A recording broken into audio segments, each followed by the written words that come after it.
سامعین اعظام، السلام علیکم ورحمۃ اللہ وبرکاتہ۔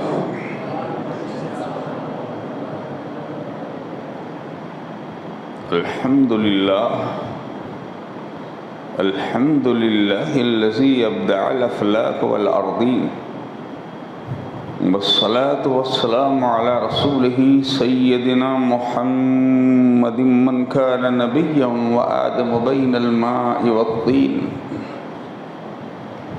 وعلى آلہ وأصحابہ وأزواجہ وذریاتہ وأہل بیتہ وعلماء امتہ وأولیاء ملتہ وشہداء محبتہ اجمعین، اما بعد فأعوذ باللہ من الشیطان الرجیم، بسم اللہ الرحمن الرحیم۔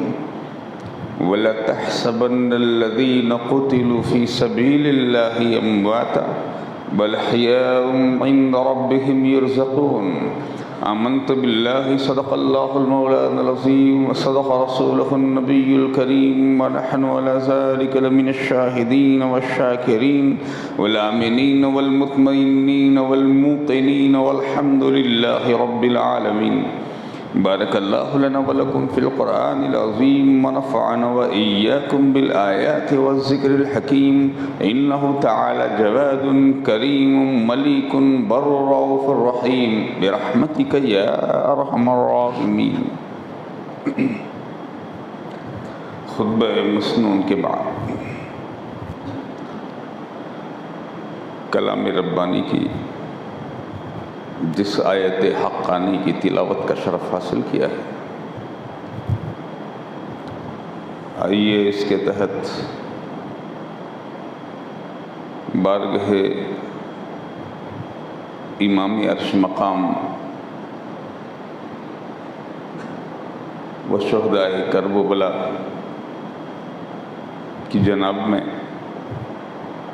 اپنا نذرانہ عقیدت و محبت پیش کریں۔ اس سے پہلے آئیے ہم سب مل کر اپنے آقا و مولا، دونوں عالم کے داتا، شہنشاہ کونین، دستگیر دارین، مغیث ملوین، مابع عالمین، احمد مختار، نائب کردگار، شافع روز شمار، محبوب پروردگار، سید ابد قرار، گنبد خضرا کی بہار، حضور شفیع المذنبین، خاتم النبیین، راحت العاشقین، رحمت للعالمین، مراد المشتاقین، شمس العارفین، سراج السالکین، محب الفقراء، محب الغرباء، محب الیتامى، محب المساکین، جان کونین، دستگیر دارین، سیدنا محمد الرسول اللہ صلی اللہ علیہ وآلہ وسلم کی بارگاہ گوہر بار میں اپنی عقیدت و محبت کا نذرانہ خلوص پیش کریں اور درود پاک کا نذرانہ پیش فرمائیں۔ اللہم صلی علی سیدنا و مولانا محمد وعلی آل سیدنا و مولانا محمد کما تحب و ترضى بأن تصلی علیہ صلاۃ و سلام علیک یا رسول اللہ صلی اللہ علیہ وسلم۔ ایک بار اور درود پاک کا نذرانہ پیش فرما دیجئے۔ اللہم صلی وسلم علی سیدنا و مرشدنا و مولانا محمد وعلی آل سیدنا مولانا محمد سید البشر، بشر لا کالبشر بل هو کالیاقوت فی الحجر، صلاۃ و سلام علیک یا رسول اللہ۔ ایک بار اور ہدیہ درود پاک پیش فرما دیجئے۔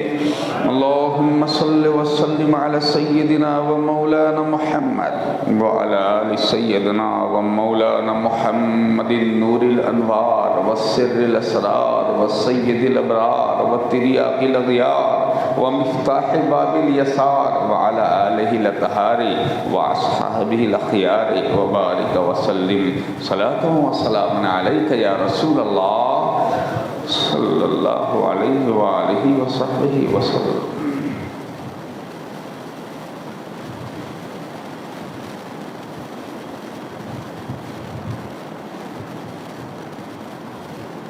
ملے زمانے کو یوں قسمت بشر سے حسین،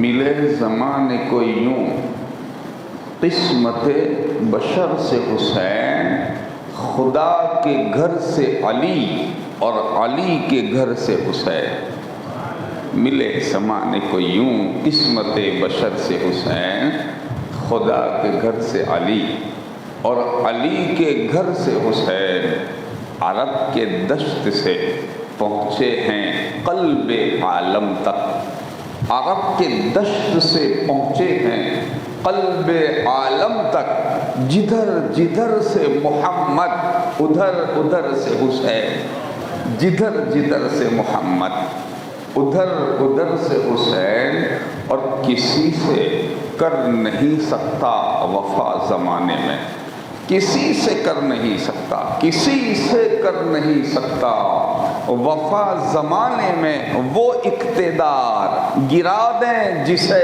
نظر سے حسین، وہ اقتدار گرا دیں جسے نظر سے حسین، اور پسر کے سینے سے برچھی کوئی نکالے تو، پسر کے سینے سے برچھی کوئی نکالے تو، اس امتحان میں الگ ہیں زمانے بھر سے حسین، اس امتحان میں الگ ہیں زمانے بھر سے حسین، اس امتحان میں الگ ہیں زمانے بھر سے حسین، اور حسین سے یہ امیدیں ارے معاذ اللہ، حسین سے یہ امیدیں ارے معاذ اللہ، اصول چھوڑ دیں کیا دشمنوں کے ڈر سے حسین، اصول چھوڑ دیں کیا دشمنوں کے ڈر سے حسین، اور زمانے بھر سے نرالا ہے انتظام حسین، زمانے بھر سے نرالا ہے انتظام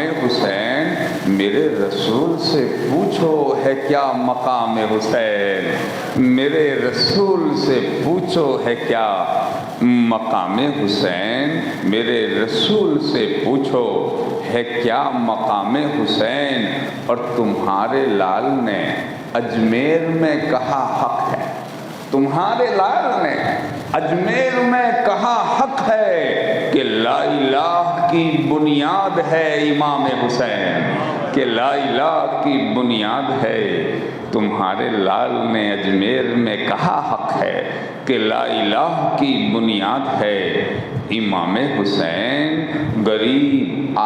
غریب امت عاصی کی بخششوں کے لیے، غریب امت عاصی کی بخششوں کے لیے چلا مدینے سے کربل کو وہ امام حسین، چلا مدینے سے کربل کو وہ امام حسین، اور مٹائے سے نہ مٹے گا کبھی یہ ذکر تیرا، مٹائے سے نہ مٹے گا کبھی یہ ذکر تیرا، ہے آسمانوں میں چرچا تیرا امام حسین، ہے آسمانوں میں چرچا تیرا امام حسین، اور کیا ہی جائے گا محشر کے روز تک یوں ہی، کیا ہی جائے گا محشر کے روز تک یوں ہی، شہید ہونے کا چرچا تیرا امام حسین، شہید ہونے کا چرچا تیرا امام حسین، اور تیری غلامی میرے کام آئے گی واللہ،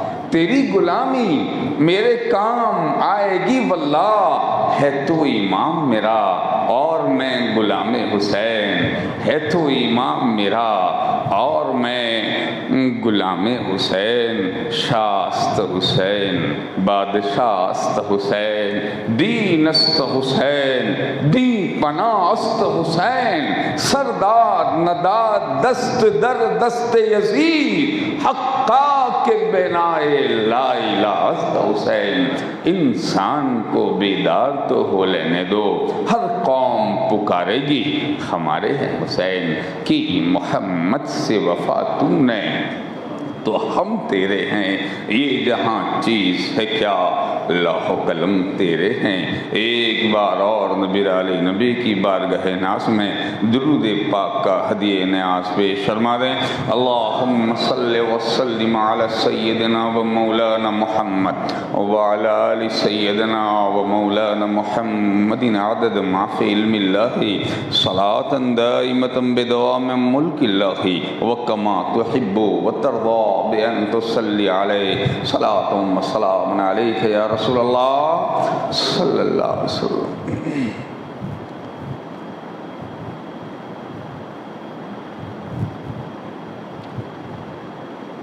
توفیق الہی سے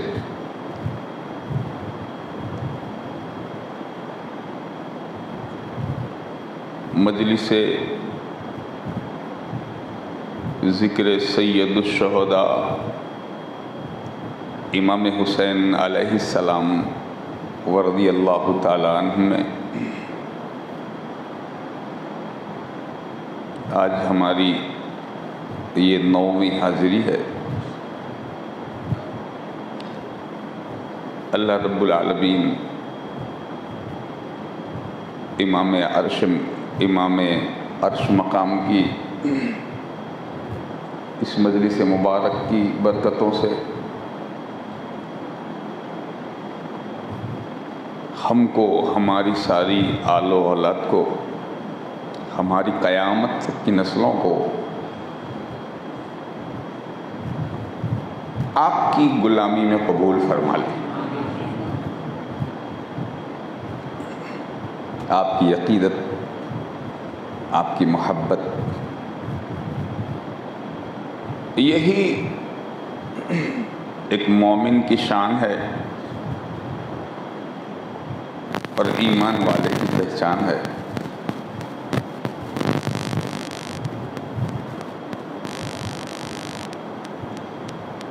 جس کو کاندھے پہ بٹھا کے عرش کا دولہ یہ کہے کہ اے اللہ میں اس سے محبت کرتا ہوں، تو بھی اس سے محبت فرما، اور جو اس سے محبت رکھے تو اس سے بھی محبت فرما۔ جس کو سینے پہ سلا کے احمد مختار یہ دعا فرمائیں، اے اللہ جو اس کا دوست ہو تو بھی اسے دوست بنا لے۔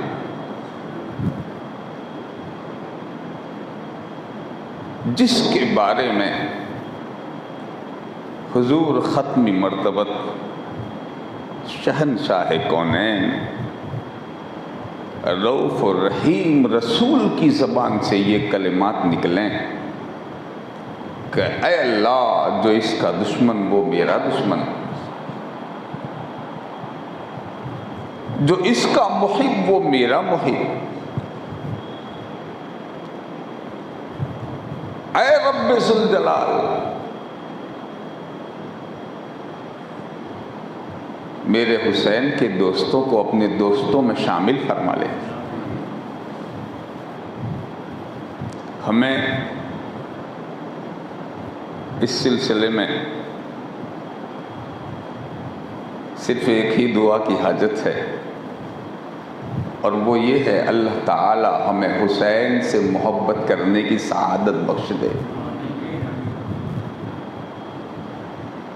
باقی ساری دعائیں تو حضور نے فرما دی۔ جو یہ چاہتا ہو کہ وہ رسول کریم صلی اللہ علیہ وسلم کی دعا میں شامل ہو جائے، جس کے دل کی یہ خواہش ہو کہ وہ حضور کی دعاؤں کا حصہ بن جائے، وہ آقا حسین اور ان کی آل سے محبت کرے۔ یہی بات تو ساری زندگی سرکار نے سمجھائی تھی، اور یہی وصیت ہمیں حضور نے فرمائی تھی، انی تارک فیکم الثقلین، میں تم میں دو بھاری بھرکم چیزیں چھوڑے جا رہا ہوں۔ اس لیے کہ وہ کشتی نجات کے ناخدا ہیں، انہی کے ہاتھ میں زمام امت تھی۔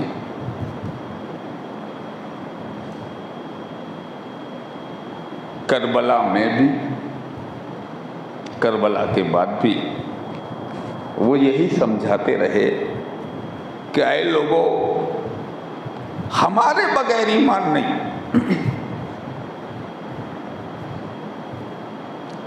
بہت ساری روایتیں، تواریخ، بہت ساری باتیں، بہت سارے واقعات آپ نے اس سلسلے میں سنے۔ وقت چونکہ ہمارے پاس بہت کم ہوتا ہے، پھر بھی کچھ طوالت ہو جاتی ہے، آخری یہ 2 دن ہی باقی۔ آج کی مجلس اور خدا کے فضل، اس کی توفیق، اس کی تائید و مدد سے انشاءاللہ کل کی مجلس مبارکہ منعقد ہوگی۔ اس مختصر میں ہمیں بہت کچھ عرض کرنا ہے، مگر جتنی توفیق الہی ہم عرض کریں گے انشاءاللہ تعالی۔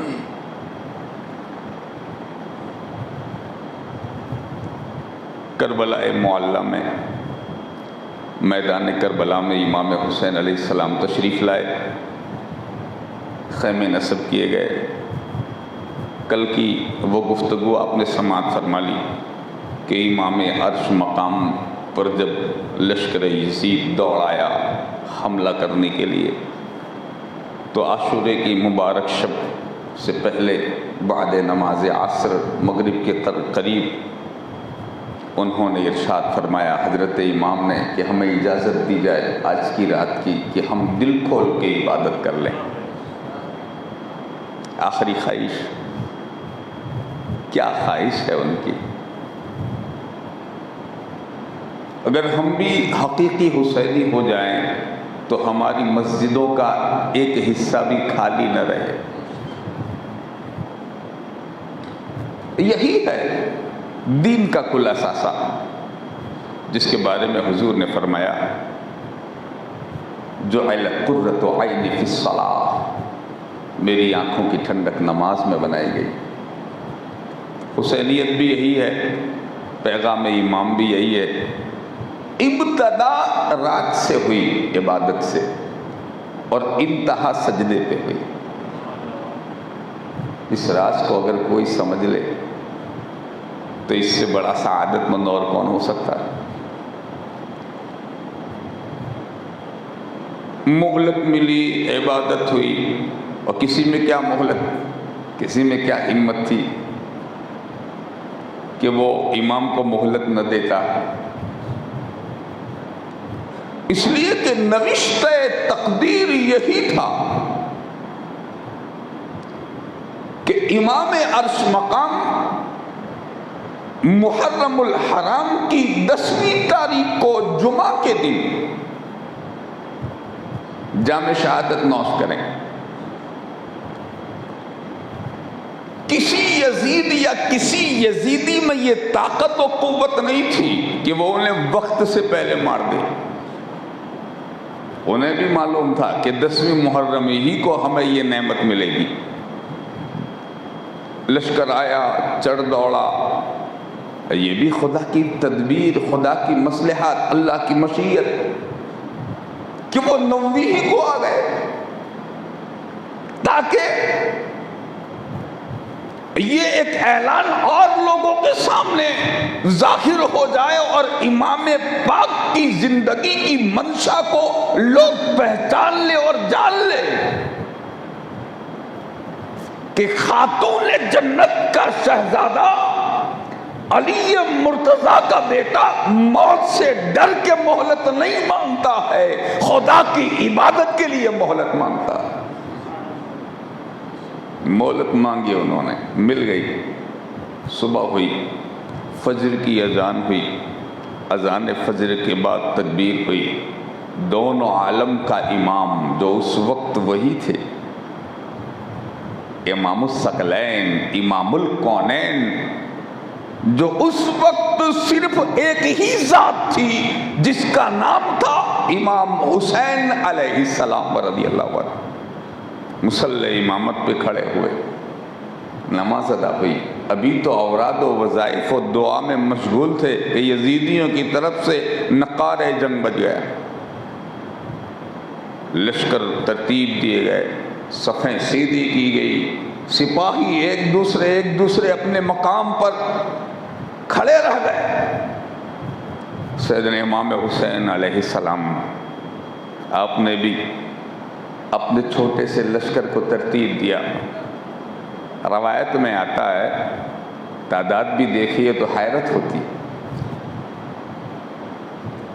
ادھر 22,000 کا لشکر یا 32,000 کا لشکر، کم و بیش جو بھی راویوں نے بیان فرمایا، مگر ہزاروں کا لشکر، اور ادھر مردان خدا کتنے؟ 82 افراد مبارکہ۔ بعض نے فرمایا 72 نفوس قدسیہ، صرف 72 یا صرف 82 جو امام کے ساتھ ہیں، اور اتنے خدا کے بندوں کے سامنے، اتنے مجاہدین اسلام کے سامنے 22,000 کا لشکر، کیا عقل میں آ سکتا ہے؟ ان لوگوں نے بھی سمجھا ہوگا، ان کے دلوں نے بھی یہ نشاندہی کر دی ہوگی، ان کے ذہنوں میں بھی یہ خیال آیا ہوگا کہ 72 نہیں ہے، ان میں کا ہر ایک شیر خدا نظر آتا ہے آج۔ اسی لیے انہوں نے اس حربے کو پہلے استعمال کیا، 7ویں محرم کو پانی بن، کھانا بن، ہر طرح کے تعلقات منقطع، اس مقدس نورانی قافلے کو اکیلا علیحدہ تنہا کر دیا، گویا کائنات میں صرف وہی ہے، ان کے سوا اور کوئی نہیں، نہ کوئی کسی سے تعلق، نہ کوئی رابطہ، نہ پانی، نہ کھانا، سب منقطع، بائیکاٹ، نہ پانی جانے دیا جائے، نہ کھانا جانے دیا جائے، 3 دن تک بھوکے پیاسے، اہل بیت رسالت کے یہ گل و گنچے، اہل بیت نبوت کے یہ شگفتہ پھول۔ میرے شیخ فرماتے ہیں، گھر میں چکی کی صدائیں، در پہ جبریل امین، گھر میں چکی کی صدائیں، در پہ جبریل امین، تم نے شان خاندان ہاشمی دیکھی نہیں۔ یہ کس شان کے مالک ہیں جس کی ماں اپنے ہاتھوں سے چکی چلائیں اور دروازے پہ جبریل کھڑے رہ کے سلامی عرض کریں؟ تو نے ان کی شان نہیں دیکھی؟ یہ وہ لوگ ہیں جن کو فرشتے سلامی دینے آتے ہیں، جن کو خدا سلام کہے، سلام علیکم اہل البیت، اے میرے رسول کے گھر والوں، تمہارا خدا تمہیں سلام فرماتا۔ ان سے پانی بن، کھانا دانا بن، ہر چیز بن، انہوں نے یہی سمجھا تھا ان سے لڑنا ہو تو تعداد نہ دیکھو یہ کتنے، ان کو بھوکا رکھو، پیاسا رکھو، یہ کمزور ہو جائیں پھر لڑو۔ مگر دوستو جب ان کے سامنے یہ نکلے، ایک شیر خدا کا شیر جب نکلتا تھا تو ایسے معلوم ہوتا تھا جیسے بکریوں کے ریوڑ میں بھوکا شیر ہے جو آج سب کو مٹا کے دم لے گا۔ تاریخ یہی بتاتی، اہل عشق و عرفان نے جو اس کی شروحات بیان کی ہے اور اس کی تفصیلات بیان کی ہے، آپ پڑھتے جائیں، آپ کو پتہ چلے گا کہ اللہ نے اس مقام پر حیدر کرار کے ہر لال کو حیدری شجاعت اور طاقت کا وارث بنا کر کے بھیجا ہے۔ تلوار نہیں چلتی، خدا کے قہر کی بجلی گرتی ہے، وہ حملہ نہیں کرتے، اللہ کے قہر کا نزول ہوتا ہے میدان کربلا میں جب فاطمہ کے لال حملہ کرتے ہیں۔ مگر دوستو، یہ بشری تقاضوں کے مطابق کچھ باتیں جو حقیقت میں ظاہر ہوتی، انسان بشر تو ہے نا، جس کے نانا کے تعلق سے رب نے ارشاد فرمایا قل انما انا بشر مثلکم،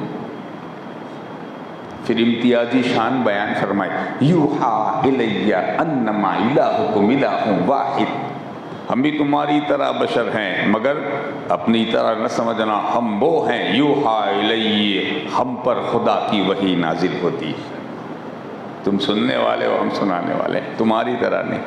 خیر وہ الگ چیز، مگر بشریت تو تھی۔ تو شہزادے رسول بھی لباس بشری ہی میں میدان کربلا میں آئے ہیں۔ بشری حاجتیں ہیں، بشری ضرورتیں ہیں، بشری تقاضے ہیں، بھوک بھی لگتی ہے، پیاس بھی لگتی ہے، کھانا بھی ضروری ہے، پینا بھی ضروری ہے، غم بھی ہوتا ہے، خوشی بھی ہوتی ہے، ساتھ ہی میں روحانیت بھی ہے، خدا کی مدد بھی ہے، رب کے دین کو بچانے کا جذبہ ہے، اور اسی جذبے کے تحت آج امام کھڑا ہے کائنات عالم کو یہ بتا دینے کے لیے کہ حسین آج یہاں حق و باطل کے درمیان ایسا فرق کر کے جائے گا کہ قیامت تک کسی یزیدی کو یہ کہنے کی طاقت و قوت نہیں ہوگی کہ فاطمہ کا لال باطل کے آگے جھکا تھا، بلکہ ہم فیصلہ کر جائیں گے کہ حق والے جان دے سکتے ہیں مگر رسول کا دیا ہوا ایمان نہیں دے سکتے ہیں۔ وہ ہوا جب صفیں درست ہو گئی، نقار جنگ بج گیا، ادھر کی صفیں ترتیب دی گئی، ادھر بھی صفیں ترتیب دی گئی، دونوں لشکر آمنے سامنے، ایسا لگتا ہے جیسے دریا کے سامنے کوزہ ہو، ادھر 32,000 ادھر 72 نفوس قدسیہ والے۔ کائنات نے ایسا منظر نہیں دیکھا ہوگا۔ اچھا ان کو بھی یقین تو ہوگا نا، جو 72 تھے ان کو کتنا پکا یقین ہوگا کہ آج تو شہادت ہی ہے، مگر کسی کے قدم ڈگمگائے نہیں، کوئی اپنے مقصد سے ہٹا نہیں، کسی نے بغاوت نہیں کی، کسی کے چہرے پر غم کے آثار نہیں ہے، بلکہ ہر ایک خوشی و مسرت سے جھومتا ہے۔ اللہ اکبر! ایسا دن جس دن میں امام رسول کا بنایا ہوا امام ہمیں میسر آیا، رسول کا شہزادہ آج ہمارا امام ہے۔ ادھر دنیاوی قوت ہے، ادھر اسلام کی طاقت ہے۔ سیدنا امام عرش مقام کھڑے ہوئے اور میدان میں تشریف لائے، اپنی سواری پر سوار ہونے کے بعد اور سوار ہو کے امام عرش مقام نے ایک خطبہ ارشاد فرمایا۔ سب سے پہلے خطبہ ارشاد فرماتے ہیں۔ خطبہ کیا تھا؟ حجت کو تمام کرنا، دلیلوں کو ظاہر کر دینا۔ ارشاد فرماتے ہیں، اللہ کی حمد و ثنا کی، حضور پاک صلی اللہ علیہ وسلم کی بارگاہ میں درود شریف کے نذرانے پیش کیے، پھر کچھ نصیحت حق و ہدایت کی بات کرتے ہوئے ارشاد فرماتے ہیں، اے لوگو یقین مانو اور گواہ ہو جاؤ، یہ جو میرے سر پہ امامہ ہے یہ میرے نانا جان کا ہے، یہ جو میرے کمر میں جو پٹا ہے وہ سیدنا امیر حمزہ کا ہے، جو سید الشہداء ہے۔ میرے ہاتھ میں جو تلوار ہے وہ میرے رسول کی تلوار ہے، یہ جو سواری ہے یہ بھی انہی کی سواری ہے، جس گھوڑے پر ہم سوار ہیں وہ بھی انہی کا۔ سنو، جس لباس میں ہم ملبوس ہیں یہ لباس اسی رسول کا عطیہ ہے۔ اس وقت ساری کائنات میں کوئی فرزند اور ایسا نہیں ہے جو رسول سے زیادہ قریب ہو سوا میرے۔ مجھے پہچانو، میں نبی کا نواسا ہوں، مجھ کو جان لو، میں ہی فاطمہ خاتون جنت کا بیٹا اس وقت دنیا میں موجود ہوں، مجھے پہچان لو، میں ہی وہ ہوں جس کو میرے نانا نے منبر پر اپنی آگوش محبت و نبوت میں لے کر کے ارشاد فرمایا تھا، ایھا الناس ھذا الحسین فاعرفوہ وانصروہ، اے لوگوں اس کو پہچان لو، یہ حسین ہے، اس کی معرفت حاصل کرو، وانصروہ، اور جب وقت مدد آئے میرے اس شہزادے کی مدد کرو۔ مسجد نبوی میں منبر رسول پر میرے نانا جان نے جو خطبہ دیا تھا، جس کو انہوں نے اتنا کہہ کے چھوڑ دیا تھا، آج ہم اس خطبے کو پورا کرنے آئے۔ پہچان لو، اس دن کے لیے خطبہ نہیں تھا، آج کے دن کے لیے خطبہ تھا، تاکہ کلمہ پڑھنے والے یہ جان لیں، پہچان لیں کہ جس رسول کا ہم کلمہ پڑھتے ہیں اور جس نبی کے دین پر ہم چلتے ہیں، یہ اسی کا نواسہ ہے، یہ اسی کا شہزادہ ہے، یہ اسی کا راج دلارا ہے، یہ اسی اسلام کی کشتی کا کیول ہارا ہے، جس اسلام کو رسول نے عرب کی فضاؤں سے لے کے کائنات کی بہاروں تک پہنچایا ہے۔ آقا حسین خطبہ دے رہے ہیں، پھر ارشاد فرمایا، اے یزیدیو، اے لشکریو، سب کے نام لے لے کے آپ نے پکارا کوفیوں کے، اے سلیمان بن سرد الخزائی، اے فلاں، اے فلاں، اے فلاں، سب کا نام لے لے کے پکارتے ہیں، فرماتے ہیں ہم اپنی مرضی سے یہاں نہیں آئے ہیں، تم نے 12,000 خط لکھ کے ہمیں بلایا ہے، ہم یوں ہی نہیں چلے آئے، اگر تمہیں ہمارا آنا گوارا نہیں ہے تو میری 3 باتیں مان لو۔ یہ آخری خطبہ جو حضرت امام علیہ السلام نے ارشاد فرمایا تھا، وہ کوئی معمولی خطبہ نہیں تھا۔ اتنی اذیتیں برداشت کرنے کے بعد بھی حضرت امام کیا فرماتے؟ ان سامنے والے اتنے بڑے لشکر کو جہنم سے بچانے کی تدبیر فرماتے ہیں، میرا حق پہچان لو، مجھے جان لو، مجھے مان لو، اور اگر کچھ نہیں کر سکتے تو 3 باتیں مان لو۔ پہلا، مجھے یہاں سے جانے دو، میں شام جاؤں، یزید سے ملاقات کروں، اور ہم آپس میں ایک دوسرے کے ساتھ مناظرہ کر لیں، بات چیت کر لیں، اگر وہ حق و ثواب پر ہے تو میں بیعت کروں، اور اگر نہیں ہے تو پھر میں جانوں وہ جانے۔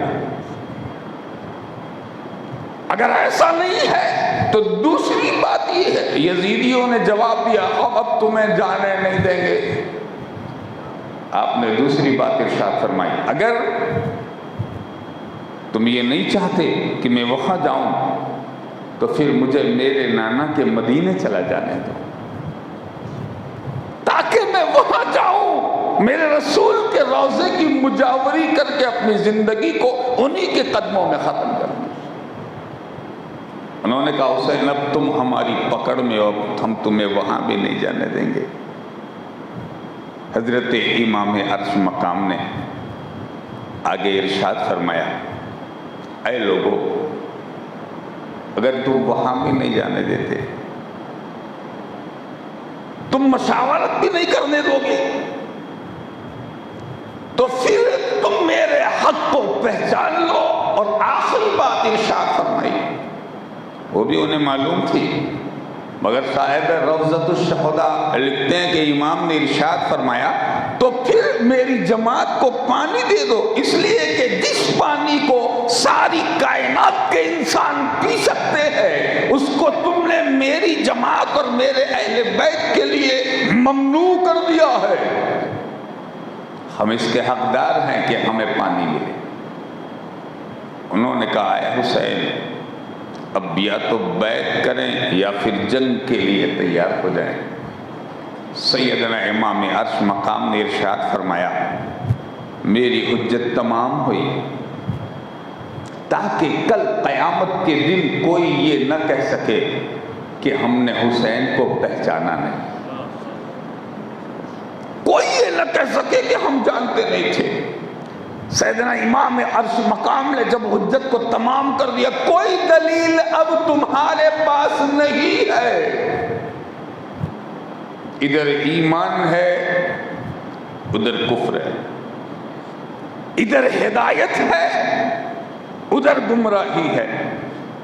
ادھر اسلام ہے، ادھر غیر اسلامیت ہے. یہاں حق و ہدایت کے پرستار ہیں، ادھر دنیا کے مال و زر کے طلبگار ہیں. میرے امام ارشاد فرماتے ہیں، اے لوگوں، کل قیامت میں میری ماں سیدہ کائنات کے سامنے تمہیں شرمندہ نہ ہونا پڑے، اب بھی سمجھ جاؤ. باتیں جب یہ مکمل ہو گئی، امام اپنے خیمے میں واپس تشریف لائے اپنے ساتھیوں کے ساتھ میں. تو ایک خوش نصیب ذلیل سعادت مند وہ لشکر یزید میں جب امام کا خطاب ہو رہا تھا تو وہ سن رہے تھے، بے چین ہو رہے تھے.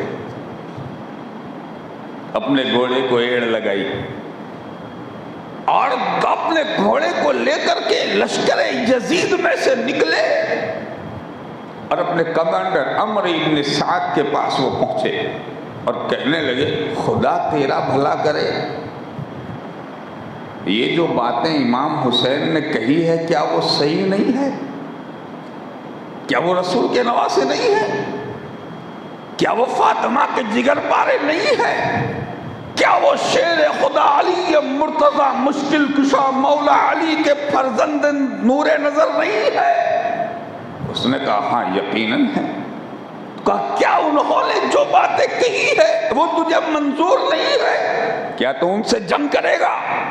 عمرو بن سعد نے کہا ہاں یقیناً جنگ ہوگی، اور کم سے کم لوگوں کے سر کٹیں گے، ہاتھ گریں گے، لوگ زخمی ہوں گے، مارے جائیں گے. اس نے کہا تجھ پر خدا کی لعنت ہو، تجھے امام عرش مقام کی اتنی سچی باتیں بھی منظور نہیں ہے. جب یہ بات اس نے سنی اور حضرت سیدنا امام کے تعلق سے یہ بات ہوئی تو یہ سپاہی جو بڑا طاقتور ہے، جس کی پیشانی پر خدا نے سعادت لکھ دی ہے، دوڑا، لشکر یزید سے نکلا، اپنے گھوڑے کو ایڑ لگا کر سیدھا بارگاہ امام حسین میں حاضر ہو گیا.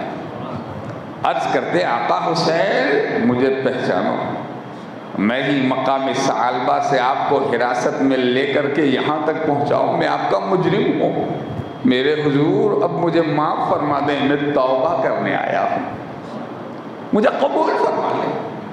میں آپ کی بارگاہ میں حاضر اس لیے ہوا ہوں کہ اب مجھے معاف کر دیں اور مجھے اجازت دیں کہ میں یزیدیوں کے ساتھ جنگ کروں اور آپ کی نگاہوں کے سامنے دین حق کی حفاظت کی خاطر میں اپنی جان کو خدا کی بارگاہ میں پیش کر دوں.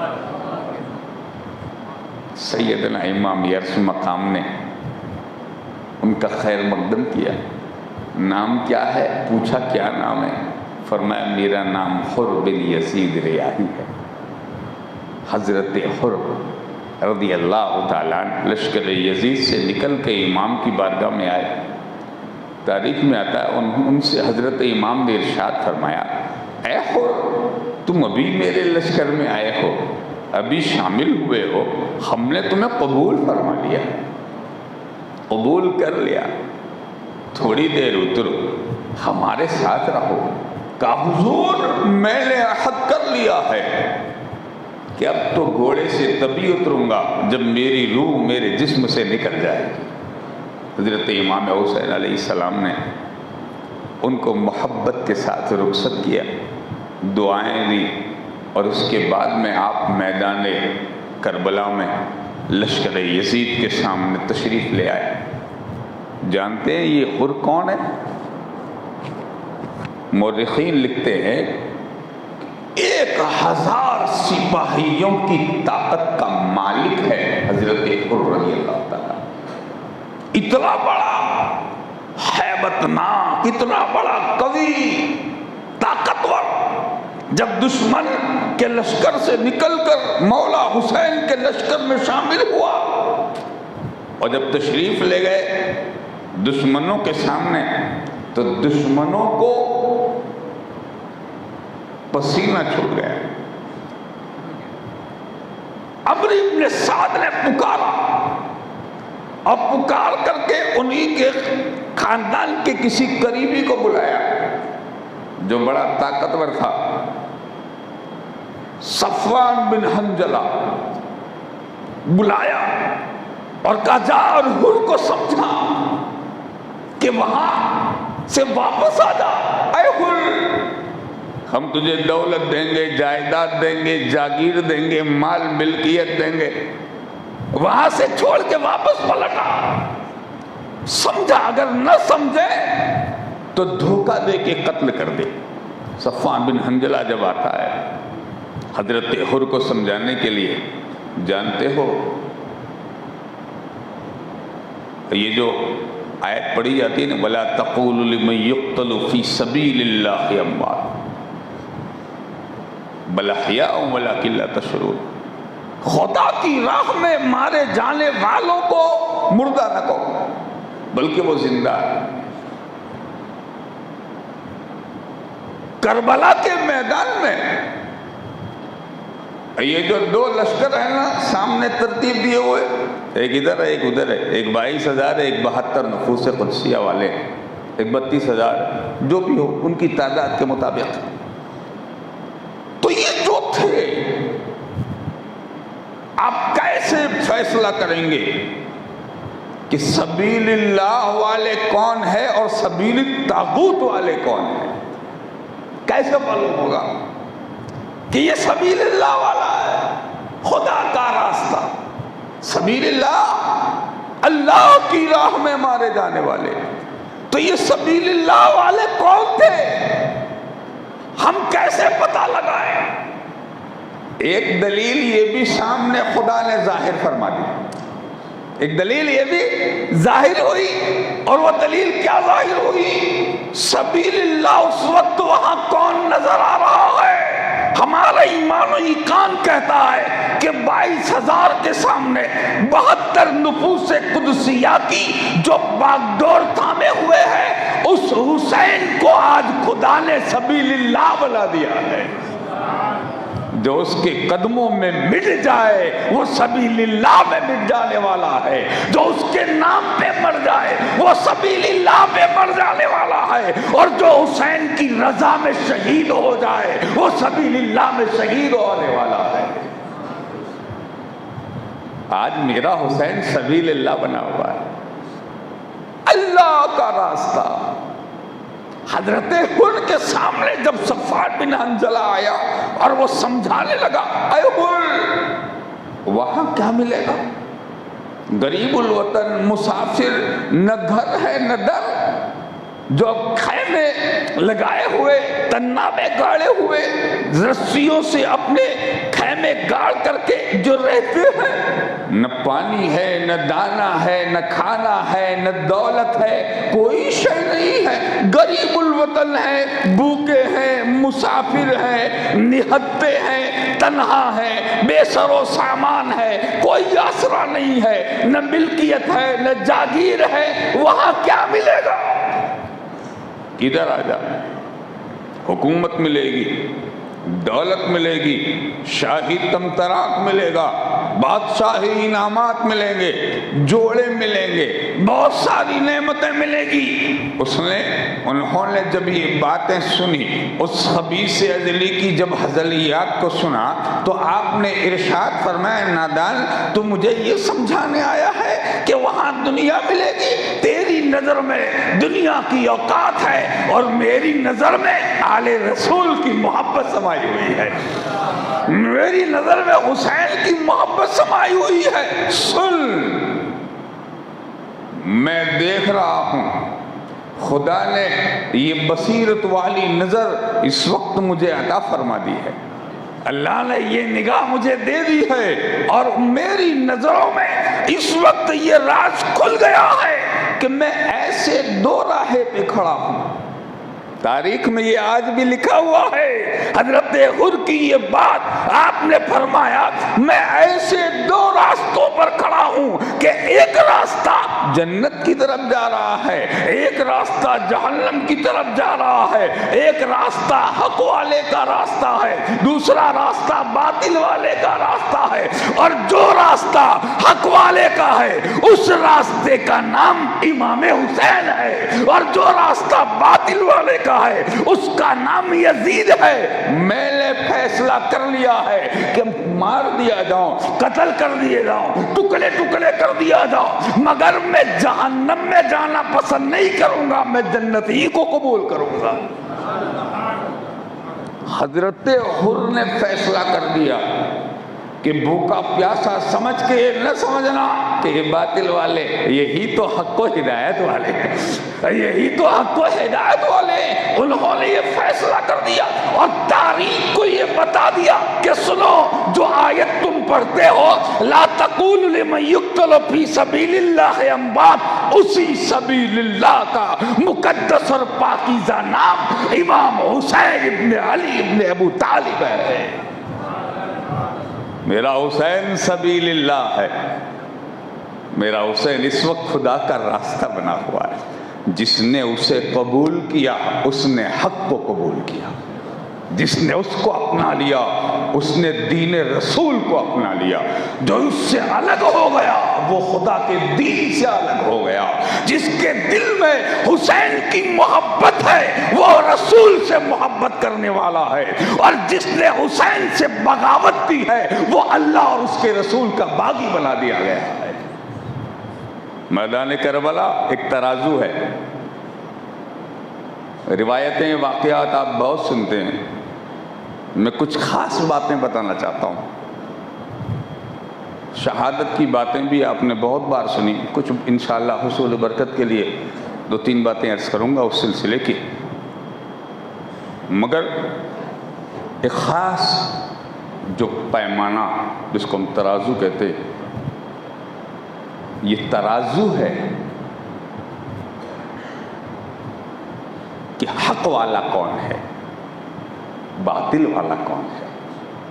آپ جس کو دیکھ لو, میرے شیخ حضور شیخ الاسلام والمسلمین نے ایک بات ارشاد فرمائی تھی.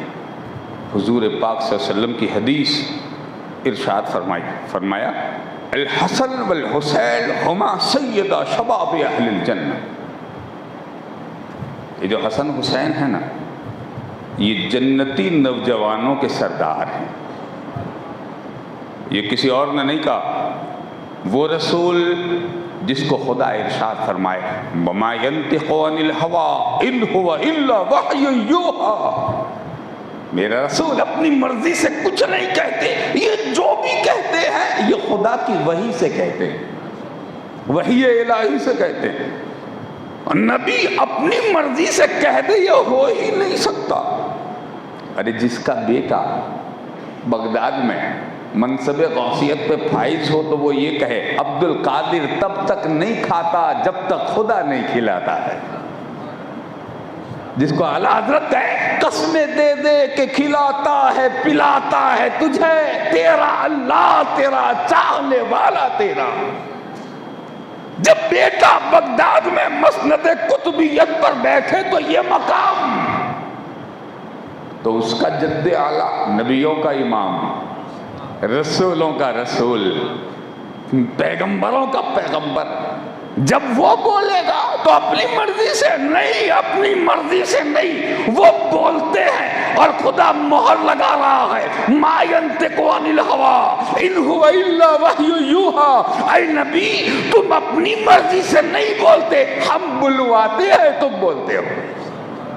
یعنی تیرا کلام, زبان تیری ہے کلام میرا ہے, زبان تیری ہے منشا میری, اسی زبان سے یہ نکلا ہے الحسن والحسین ہما سیدہ شباب اہل الجنہ. میرا حسن حسین یہ جنتی جوانوں کے سردار ہیں.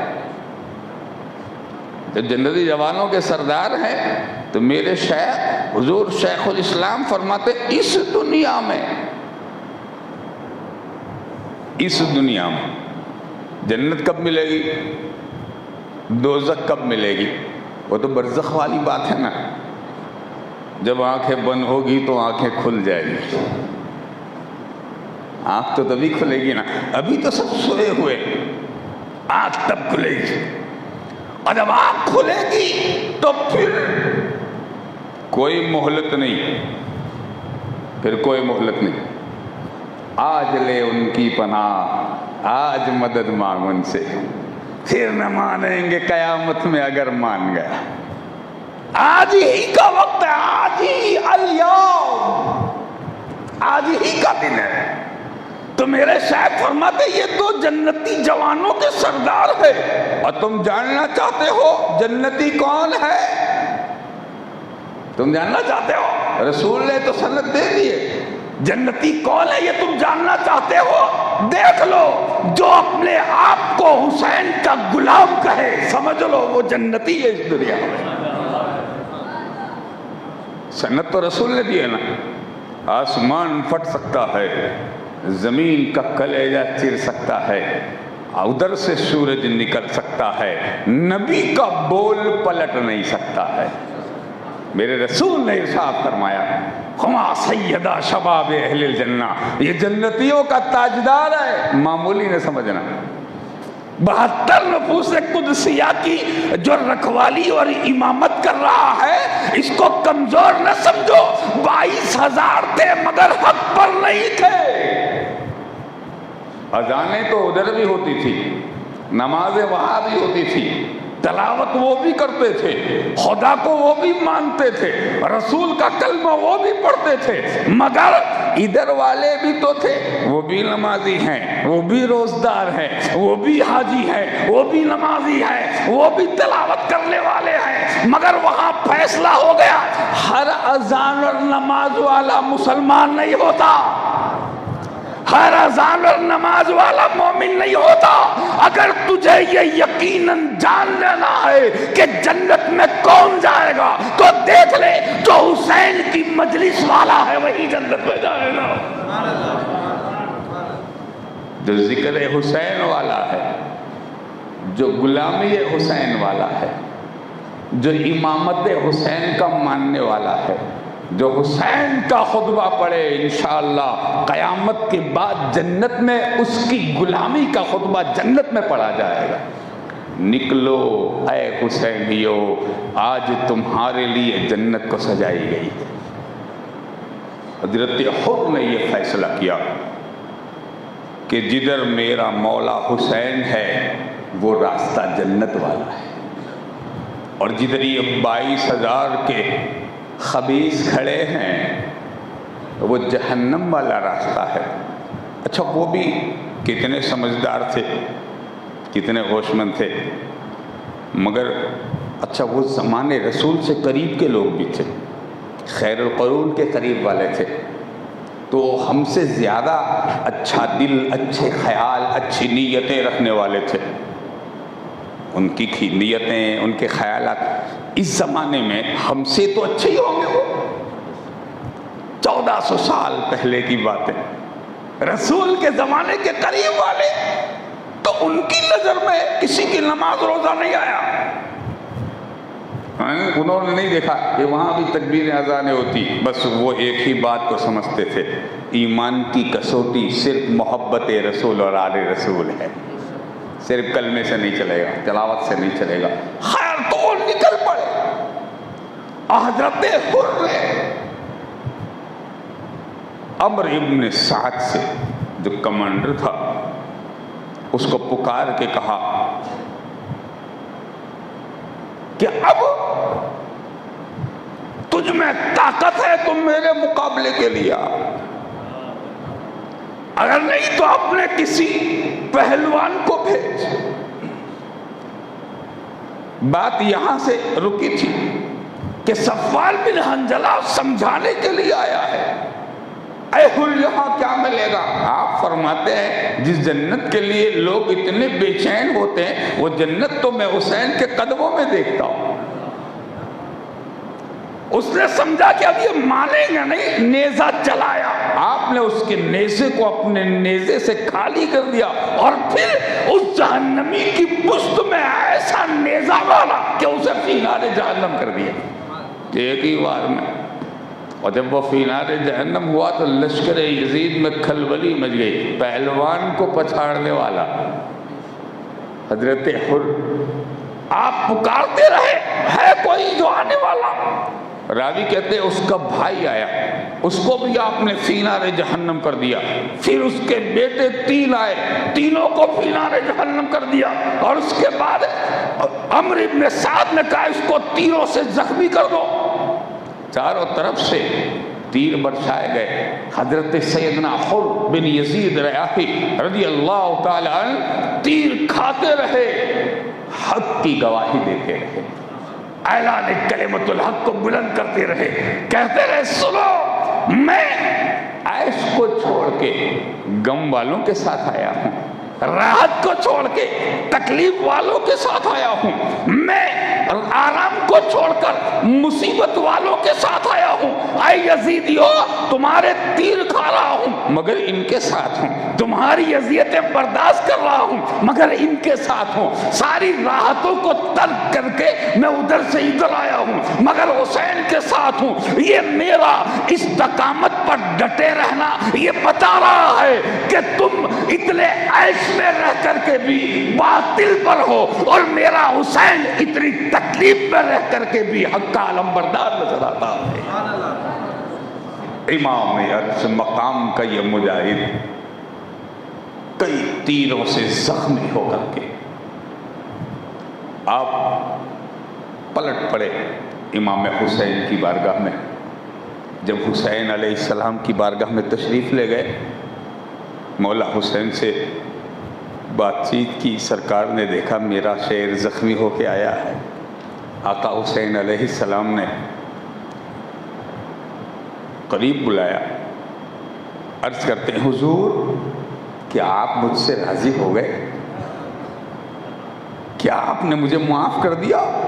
میری وہ غلطی جو میں آپ کو لایا تھا، میں نہیں سمجھتا تھا کہ یہ اتنے ظالم و سنگ دل ہوں گے، کیا آپ مجھے معاف فرماتے ہیں؟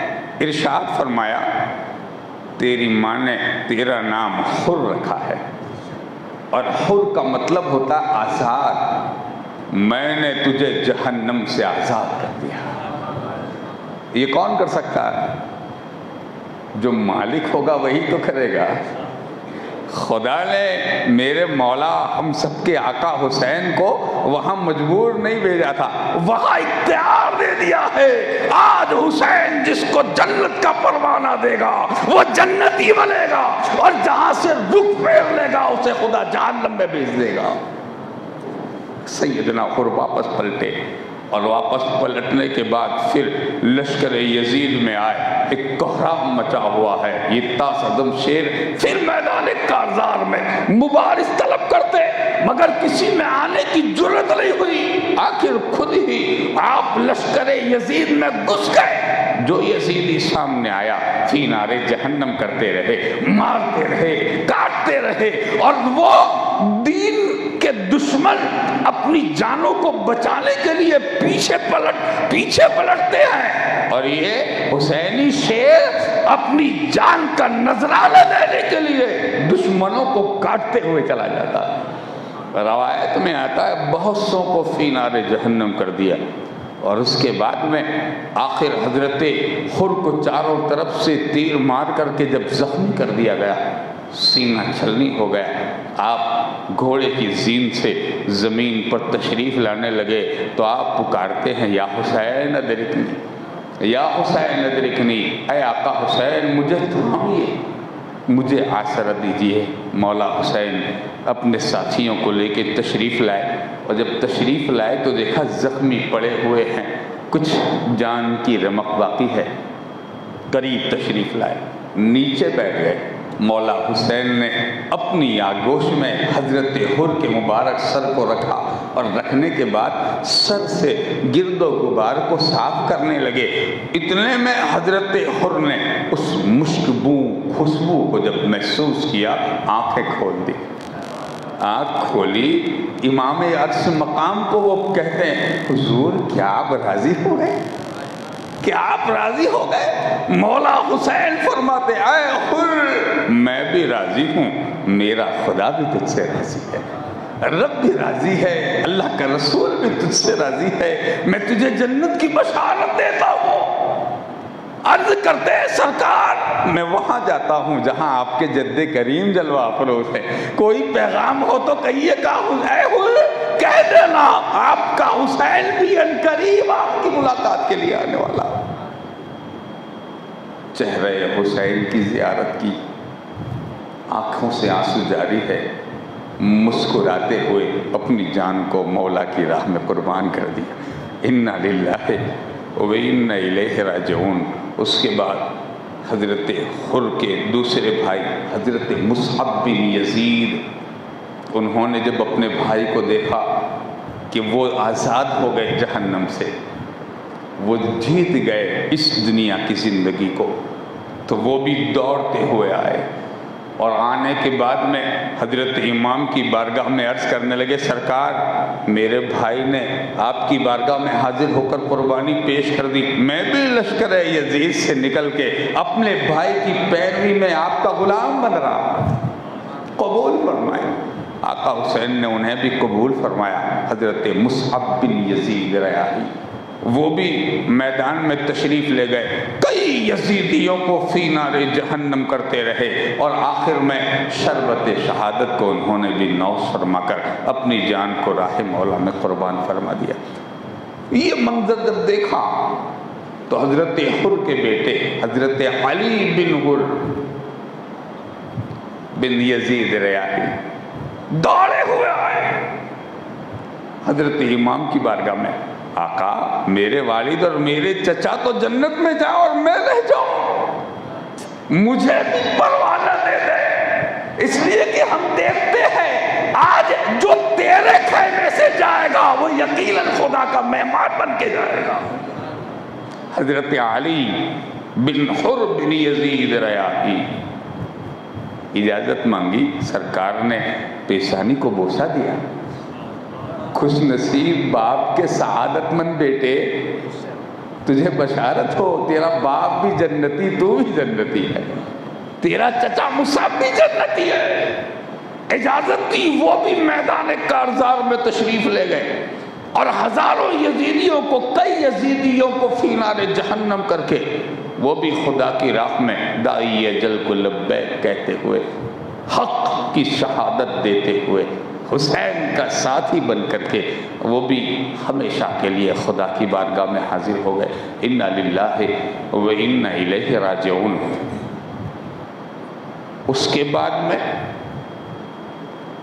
بہت سارے اسماء معظم اور بہت سارے گرامی قدر جن کی عظمتوں کو ہم میں کا کوئی نہ جان سکتا ہے نہ پہچان سکتا، جن کے نام ہی ہمارے سفینوں کی نجات کے لیے کافی ہے، وہ 72 جس کے بارے میں کہتے ہیں سر ہتھیلی میں رکھ کر جو ساتھی ہوئے، ان 72 سواروں پہ لاکھوں سلام۔ وہ 72 ان میں کا ہر ایک اجازت لے رہے ہیں جا رہے ہیں، اجازت لے رہے ہیں جا رہے ہیں۔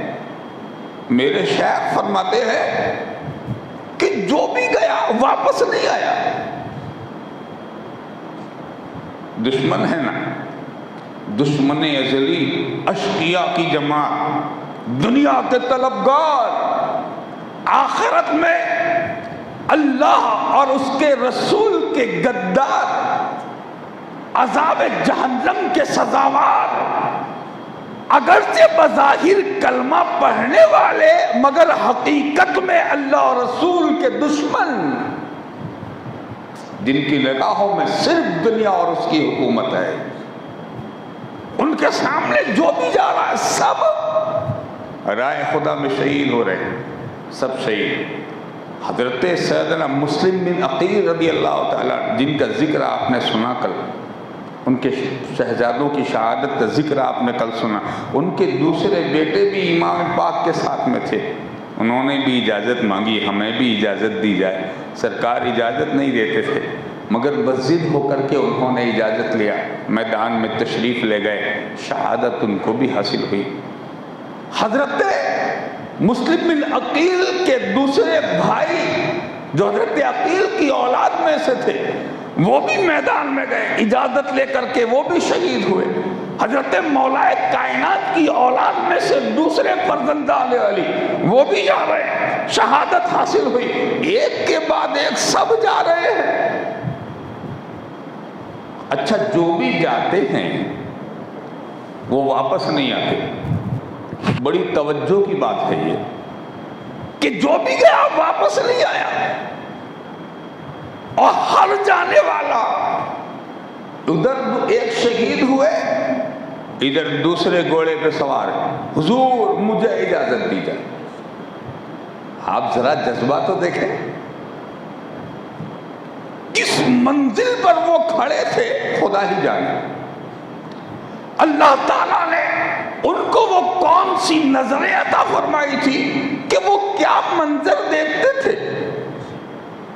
زخمی ہو رہے ہیں، ہاتھ کٹ کے گر رہا ہے، کسی کے بازو نہیں ہے، کسی کا سر قلم ہو رہا ہے، کسی کے سینے میں کئی زخم لگ رہے ہیں، کسی کا جسم چھلنی ہو رہا ہے۔ اپنی نگاہوں کے سامنے لوگوں کو اتنا کٹتے ہوئے، مرتے ہوئے، شہید ہوتے ہوئے دیکھ رہے ہیں، اس کے باوجود حسین کے ساتھی میدان میں جانے کے لیے بے چین نظر آتے ہیں۔ آقا ہم کو اجازت دے دیں، آقا ہم کو اجازت دے دیں۔ یوں لگتا ہے کہ یہ موت کو موت نہیں سمجھتے۔ اسی لیے حضرت سیدنا علی اکبر فرزند رسول، شہزادے حسین کے شہزادے حضرت سیدنا علی اکبر نے جب کہا تھا ابا حضور اے امام مجھے بھی اجازت دی جائے، تو آقا حسین نے پوچھ لیا تھا کہ بیٹے تم موت کو کیا سمجھتے ہو، موت کو تم کیا سمجھتے ہو؟ فرماتے اصل من اصل، شہد سے زیادہ میٹھا سمجھتے ہیں، شہد سے زیادہ میٹھا۔ ان کی نگاہوں میں موت نہیں ہے، وہ موت کو موت نہیں سمجھتے تھے، وہ آج موت کو مار دینے گئے تھے۔ وہ سمجھتے تھے کہ بستر پر مریں گے تو مردہ ہو جائیں گے، اور خدا کے دین کے لیے مریں گے تو زندہ ہو جائیں گے۔ وہ آج گئے ہیں حضرت سیدنا مسلم بن عقیل کے شہزادے، حضرت مسلم بن عقیل کے بھائی، پورا خاندان کا خاندان آج قربان ہونے آیا خدا کے دین کو بچانے کے لیے۔ حضرت سیدنا علی ابن ابی طالب رضی اللہ تعالیٰ عنہ کے دیگر فرزند، وہ بھی میدان میں اجازت لے کر کے تشریف لے گئے۔ اور امام ہر کسی کو اجازت دیتے بھی، اگرچہ پہلے منع کرتے ہیں مگر اجازت دیتے، اس لیے کہ امام کو معلوم ہے کہ آج ہم میں کا ہر ایک شہادت کے اعلیٰ درجے پر فائز ہونے والا ہے۔ تو امام عرش مقام نے بہت ساری باتیں، بس آخری ایک شہادت کا میں ذکر کر کے اپنی گفتگو کو ختم کرنے کی کوشش کروں، اس لیے کہ وقت بھی کافی زیادہ ہو چکا ہے۔ کئی نفوس قدسیہ والے حق کی راہ میں اپنی جان دے کر کے حق کی گواہی دیتے ہوئے شہید ہو چکے، اور لطف کی بات یہ ہے کہ جب تک ان 72 میں کا ایک بھی موجود تھا، کسی نے امام حسین کو میدان میں نکلنے نہیں دیا، کسی نے جانے نہیں دیا۔ حضور جب تک غلام ہے ہم آپ کے سامنے اپنی جان کا نذرانہ خدا کی بارگاہ میں پیش کریں گے، تاکہ سید المرسلین کا شہزادہ ہماری شہادت پر خدا کی بارگاہ میں گواہ ہو جائے۔ مولا حسین سب کو دیکھ رہے ہیں، اور وہ آسان کام بھی نہیں تھا امام حسین علیہ السلام کے لیے۔ جگر کے ٹکڑے شہید ہو رہے ہیں، اپنے بھائی شہید ہو رہے ہیں، بھتیجے شہید ہو رہے ہیں، دو ایسے لال جن کی عمریں بالکل چھوٹی، 7-8 سال کی، ایک کا نام عون ہے، دوسرے کا نام محمد ہے۔ کون ہے؟ شہزادی رسول کی نائب، حیدر کرار کی بیٹی، لخت جگر، آبرو خاندان محمد صلی اللہ علیہ وسلم، سیدہ زینب سلام اللہ تعالی علیہا۔ حضرت زینب کے 2 بیٹے، کتنی چھوٹی عمر تھی ان کی۔ ان دونوں فرزندوں کو خیمے میں اپنے ساتھ لے گئی اور لے جانے کے بعد فرماتی ہیں، بیٹو آج ہی کا دن ہے کہ خدا کی بارگاہ میں اپنی جانوں کا نذرانہ دے کر خدا کے دین کو نئی روح دے دو۔ تمہارا خون جب اس دین کی رگوں میں شامل ہوگا تو اللہ تعالیٰ نانا کے دین کو اور زیادہ مضبوطی عطا فرما دے گا۔ 2 فرزند حضرت سیدنا عون و محمد علیہم السلام ورضی اللہ تعالیٰ عنہما۔ راوی کہتے ہیں جس کے قد سے بڑی تو تلواریں تھیں، چھوٹے چھوٹے، مگر خدا نے ان کے نصیب میں بھی یہ مقدر فرمایا تھا، اے میرے نبی کے گھر والوں، تمہاری برکت سے میرا دین قیامت تک زندہ رہے گا۔ خدا نے ان کی قربانیوں کو کیسے قبول فرمایا۔ میرے برادر مرحوم مولانا رفیق ترسالوی رحمۃ اللہ علیہ نے یہ بات کہی تھی، دودھ پیتے بچوں کو جن کے شہادت ہو نصیب، ان کے کیسے مرتبے ہیں، ان کی کیا تقدیر ہے۔ حضرت عون و محمد خیمے میں لے گئی سیدہ زینب رضی اللہ تعالی عنہا وعلیہ السلام، فرماتی ہیں میدان میں جاؤ، ڈرنا مت، گھبرانا مت، تم حیدر کی اولاد ہو، شیر خدا کے شیر ہو تم، گھبرانا مت۔ اور جب یزیدی پوچھے کون ہے تو یہ نہ کہنا ہم حسین کے بانجے ہیں، یہ کہنا ہم حسین کے غلام ہیں۔ اپنے قد سے بڑی تلواریں لہراتے ہوئے جب وہ نکلے اور ان کو قتل کرنے والے، ہے دنیا کا کوئی کلمہ پڑھنے والا ایسا جو ان قاتلوں کو مسلمان کہہ سکے؟ اپنے دل سے پوچھئے، جس کے سامنے آل محمد کی 2 نور کی تصویریں کھڑی ہو اور جن کو نہ تلوار اٹھانے کا بھی شعور ہو، جنہوں نے کبھی میدان حرب نہیں دیکھا، وہ بھی 3 دن کے بھوکے پیاسے، اللہ اکبر، جن کے نصیبوں کو اللہ نے عرش سے بھی زیادہ بلندی عطا فرمائی تھی، وہ کھڑے ہیں تلواریں لیے ہوئے امام کی بارگاہ میں، آقا ہمیں اجازت دے دیں کہ ہم بھی خدا کے دین کے لیے اپنی جانوں کو قربان کر دیں۔ مولا حسین نے ارشاد فرمایا، بہن زینب اپنے بھائی کو اور کتنے امتحان میں ڈالو گی؟ یہ مسائل، یہ مشکلات ہم نہیں دیکھ پائیں گے۔ عرض کی اگر آپ نے قبول نہیں کیا تو قیامت میں ماں فاطمہ کو کیا منہ دکھاؤں گی کہ اپنے بیٹوں کو لے آئی، بچا لائی اور میرے بھائی کا صدقہ نہیں اٹھانا۔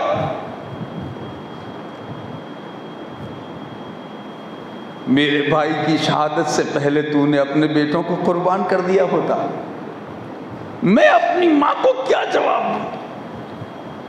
ردائے فاطمہ کا جب واسطہ دیا گیا تو حسین بھی ٹال نہ سکے، ارشاد فرماتے ہیں، بہن اگر خدا نے یہ بھی میرے نصیب میں لکھنا منظور کیا ہے تو حسین اس مشکل کو بھی صبر سے قبول کرنے کو تیار ہے۔ مولا حسین نے اجازت دی اور جب وہ دونوں نور کی تصویریں، خاتم النبیین کے خاندان کے 2 چاند حیدر کرار کے لخت جگر سیدنا حضرت محمد و حضرت آن رضی اللہ تعالی عنہما و علیہم السلام جب میدان میں گئے تو دوستو اتنے بڑے لشکر کے سامنے ان چھوٹے چھوٹے معصوموں کا نکل جانا یہ بھی سب سے بڑا جہاد تھا۔ ہمارے بڑے بڑے جوان بھی اگر کچھ بڑی جماعت کو دیکھ لیں تو پسینے چھوٹ جائیں، مگر رب کی عزت کی قسم ان کی رگوں میں بزدلوں کا خون نہیں تھا، حیدر کرار کا خون دوڑ رہا تھا۔ ڈرے نہیں، عزم و ہمت کا پہاڑ بن کر آج آن محمد دین محمد کو بچانے کے لیے دین کے دستگیر بنے ہوئے نظر آتے ہیں۔ میدان کربلا میں تشریف لے گئے، انہوں نے کہا یہ بچے بھیج دیے۔ کہنے والے کہہ رہے ہیں اے حسین کیا بڑوں کی کمی نہیں ہے؟ کمی ہو گئی، اب بچے بھیج رہے ہو۔ انہوں نے کہا امام نے ارشاد فرمایا نادانو یہ بھی میرے رسول کے دین کی عصمت کے محافظ ہے، تم انہیں بچے نہ سمجھنا، میدان قیامت میں یہ راز کھل جائے گا کہ میرے آن و محمد بھی دین کو بچانے کے لیے اپنا خون دین کی رگوں میں تحفہ پیش کر رہے تھے۔ ظالموں نے دور ہی سے تیر مار کے زخمی کیا اور حضرت آن و محمد علیہ السلام کو زخمی کر کے زمین پر گرا دیا، اور یزیدیوں نے آپ کے مبارک سروں کو تن سے الگ کر دیا۔ انا للہ و انا الیہ راجعون۔ خاندان بنو ہاشم کے یہ شہزادے اسی طرح آتے رہے۔ اس میں کا ایک تصویر امام حسن مصطفیٰ سیدنا حضرت قاسم علیہ السلام رضی اللہ تعالیٰ جو امام حسین کے فرزند ہیں، امام کی بارگاہ میں حاضر ہوئے، کہا سرکار اگر آن و محمد کو اجازت مل سکتی ہے تو مجھے کیوں نہیں؟ میں تو 17-18 سال کا ہوں، آپ کے بھائی کا بیٹا ہوں، مجھے حق ہے کہ میں بھی میدان کربلا میں جاؤں اور شہادت کو حاصل کروں۔ حضرت سیدنا امام قاسم علیہ السلام نے جب اجازت مانگی تو مولا حسین پھوٹ پھوٹ کر رو پڑے، آنکھوں سے آنسو نکل آئے، فرماتے میرے لال تیرا بھائی عبداللہ بن حسن تو پہلے شہید ہو چکا، اب تو میرے بھائی کی یادگار ہے، میں تجھے کیسے اجازت دے دوں؟ مولا حسین علیہ السلام نے بہت منع کیا، وہ اپنا دل بسیج کر رہ گئے، صبر کر کے ایک طرف جا کے رونے لگے کہ اب کیا کیا جائے۔ اچانک یاد آیا کہ والد بزرگوار حسن مصطفیٰ کی جب شہادت ہو رہی تھی، زہر دے کر کے لوگوں نے جب شہید کیا تھا تو انہوں نے ایک کاغذ قلم منگا کر کے مجھے لکھ دیا تھا کہ بیٹے قاسم جب کبھی کوئی مصیبت آ جائے اس تعویذ کو پڑھ لینا، تیری مصیبت حل ہو جائے گی۔ حضرت امام قاسم علیہ السلام نے اس تعویذ کو کھولا، اور کھولنے کے بعد میں آپ اس کو پڑھتے ہیں تو اس میں کیا لکھا ہوا ہے؟ اے بیٹے میں دیکھ رہا ہوں کہ میرا بھائی حسین کربلا میں یزیدیوں کے بیچ میں بھوکا پیاسا گرا ہوا ہے، لوگ اسے قتل کے در پہ ہے، جب تک اپنی جان ان کے قدموں پہ قربان نہ کر دیں تب تک حسین کو میدان میں نہ جانے دینا۔ آقا حسین کی بارگاہ میں خوشی خوشی دوڑتے ہوئے آئے، کہا حضور اب تو میں نہیں آیا، اب تو آپ کے بڑے بھائی آپ کے امام کا حکم لے کر کے آیا۔ سیدنا امام حسین نے اس خط کو لیا اور لینے کے بعد دیکھا کہ امام حسن کے ہاتھ سے لکھا ہوا وہ خط میدان کربلا میں جو تعویذ کہہ کر کے گلے میں پہنایا تھا وہ تو حکم نامہ تھا، اور وہ حکم نامہ بھی حسین کے نام ہے۔ مولا حسین نے اسے بوسہ دیا اور رونے لگے، اور زار و قطع روتے ہوئے ارشاد فرماتے میرے لال، میں اپنے امام کی بات کو ٹال نہیں سکتا، امام حسن علیہ السلام کا لکھا ہوا یہ نامہ مجھے منظور ہے، اجازت دی۔ اپنے ہاتھوں سے تیار کیا، میدان کارزار میں بھیجا، اور جب میدان میں تشریف لے گئے تو لشکر یزید میں ایک چہل پہل، ایک ہلچل مچ گئی۔ ابھی تک جو لوگ آئے تھے وہ الگ تھے، آج یہ آنے والا حسن مصطفیٰ کی تصویر بن کر کے آیا ہے، چہرہ دیکھو تو نور کی تنویر ہے، پیکر نور امام قاسم علیہ السلام میدان کربلا میں جب پہنچے تو لشکر یزید میں کسی میں ہمت نہیں ہے کہ وہ آگے بڑھے۔ عمرو ابن سعد نے چاروں طرف نظر دوڑائی، ملک شام کا ایک نامی گرامی پہلوان جس کا نام ارزق تھا، اس کو کہا تو جا اور اس بچے کے مقابلے میں اس کو قتل کر کے لا اور منہ مانگا انعام حاصل کر۔ وہ کہنے لگا اس بچے کے مقابلے میں مجھے بھیجو گے؟ میں 1000 پہلوانوں سے زیادہ قوی، 1000 سپاہیوں سے زیادہ مجھے طاقت، میں فن حرب کا ماہر، میدان جنگ میں لڑائی کے سارے قاعدے قانون مجھے یاد ہے، اور تم مجھے اس بچے کے سامنے بھیجتے ہو۔ عمرو ابن سعد نے کہا تو انہیں بچہ سمجھتا ہے، یہ بچے ہیں مگر شیر خدا کے جانشین ہے، یہ حیدر کرار کے نور عین ہے، ان کو معمولی نہ سمجھ، یہ علی مرتضیٰ کے فرزند ہے، ان کے سامنے جانا یہ شیر کے سامنے جانے کے برابر ہے۔ عمرو ابن سعد نے کہا جا، اس نے کہا میں نہیں جاؤں گا، البتہ میرے جو 4 بیٹے ہیں یہاں، ان میں کا سب سے چھوٹا ہے، اس کا کام تمام کر دے گا۔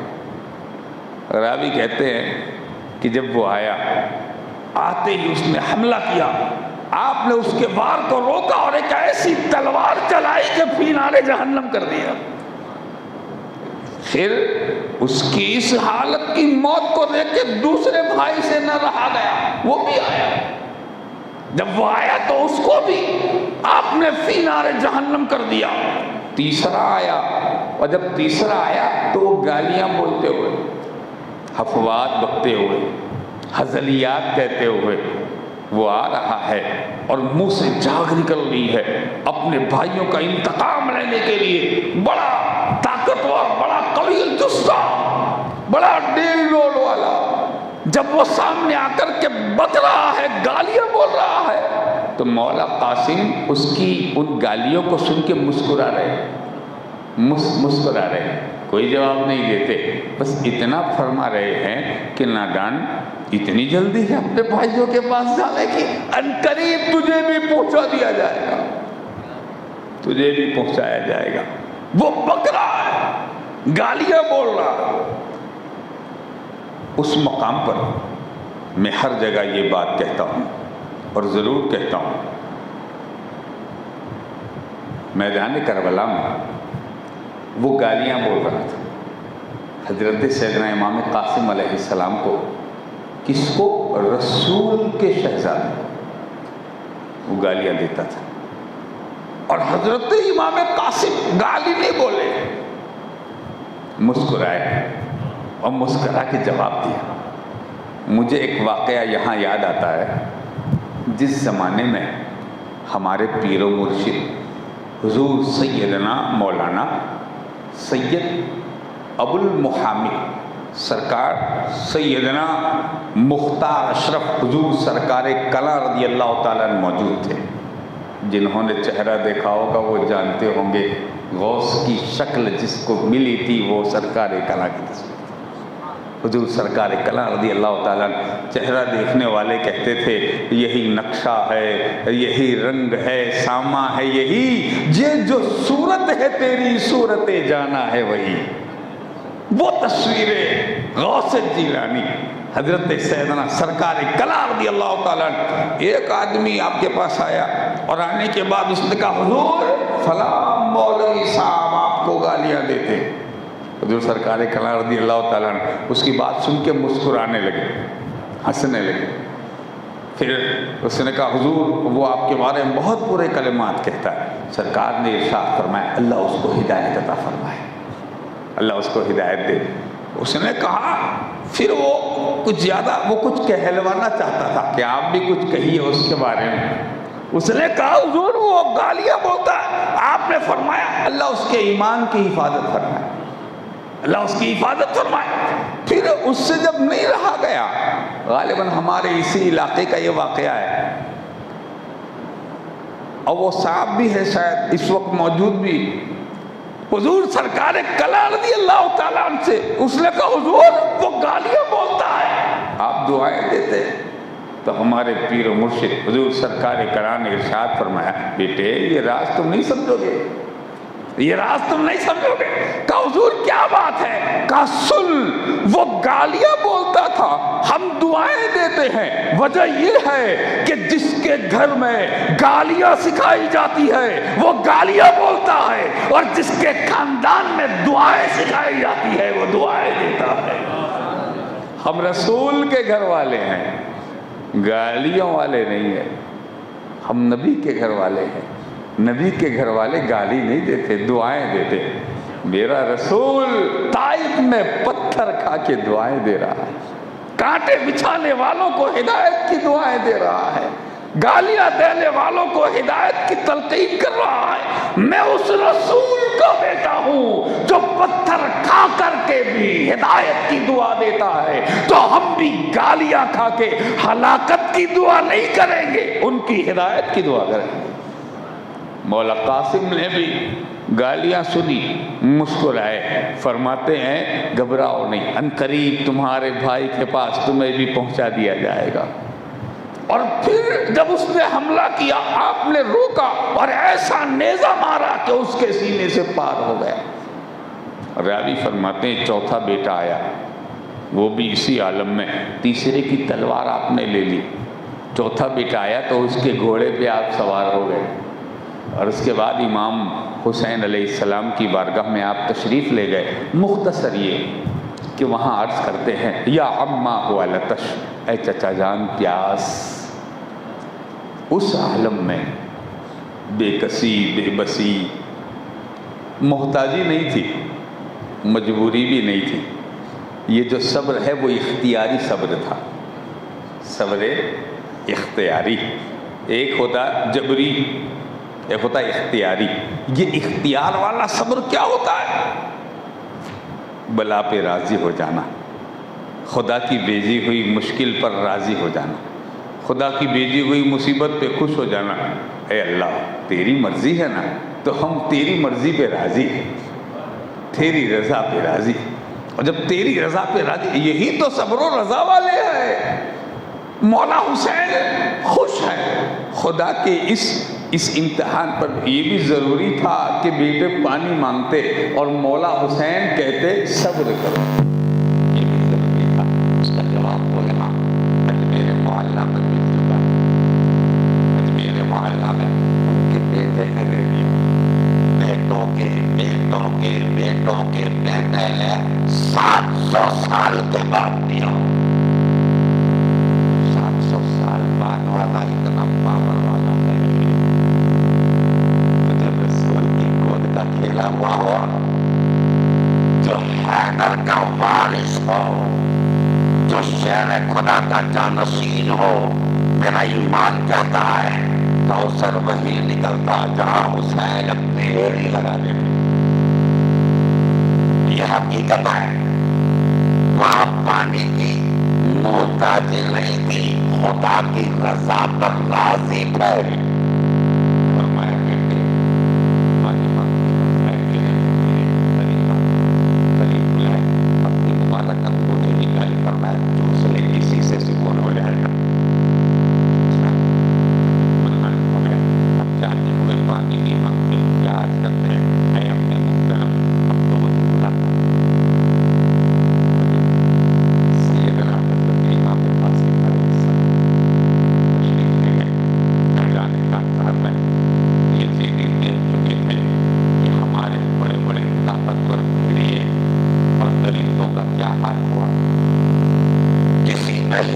نہیں ہے کہ مقابلے کے لیے آئے.